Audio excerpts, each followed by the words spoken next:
വിഘ്നേശ്വരനും ഭോജനപ്രിയനുമായ ഗണേശൻ എന്തിനാണ് ഒരു ചെറിയ എലിയെ വാഹനമാക്കിയത്? ഇന്ദ്രസഭയിലെ സംഗീത വിദ്വാനായിരുന്നു ക്രൗഞ്ചൻ എന്ന ഗന്ധർവൻ. അദ്ദേഹത്തിന് സംഗീതത്തിൽ നല്ല കഴിവുണ്ടായിരുന്നു എങ്കിലും പ്രശസ്തി അദ്ദേഹത്തെ ഒരു അഹങ്കാരിയാക്കി മാറ്റി. ഒരിക്കൽ ഇന്ദ്രസഭയിൽ സംഗീതമാലപിക്കെ അദ്ദേഹം മഹാമുനിയായ വാമദേവന്റെ കാലിൽ ചവിട്ടി. തനിക്ക് നേരിട്ട അപമാനത്തിൽ കോപാകുലനായ മുനി ക്രൗഞ്ചനെ ഒരു എലിയായി മാറാൻ ശപിച്ചു.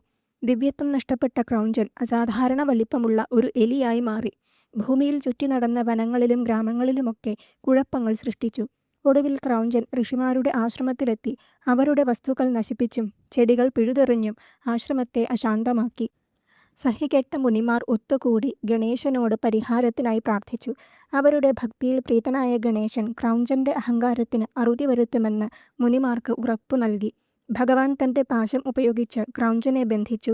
വിഘ്നേശ്വരന്റെ ശക്തിയിൽ അടിയറവ് പറഞ്ഞ ക്രൗഞ്ചൻ തന്റെ അഹങ്കാരത്തിനാൽ ഉണ്ടായ സംഭവങ്ങൾ തിരിച്ചറിഞ്ഞു. മാപ്പപേക്ഷിച്ചു. തന്നെ വാഹനമാക്കാൻ ഭഗവാനോട് അപേക്ഷിച്ചു. മൂഷികനെ വാഹനമാക്കിയ ഗണേശനോട് മൂഷികൻ തന്റെ വലിപ്പത്തിനനുസരിച്ച് ഭഗവാന്റെ ഭാരം കുറയ്ക്കാമോ എന്ന് അപേക്ഷിച്ചു.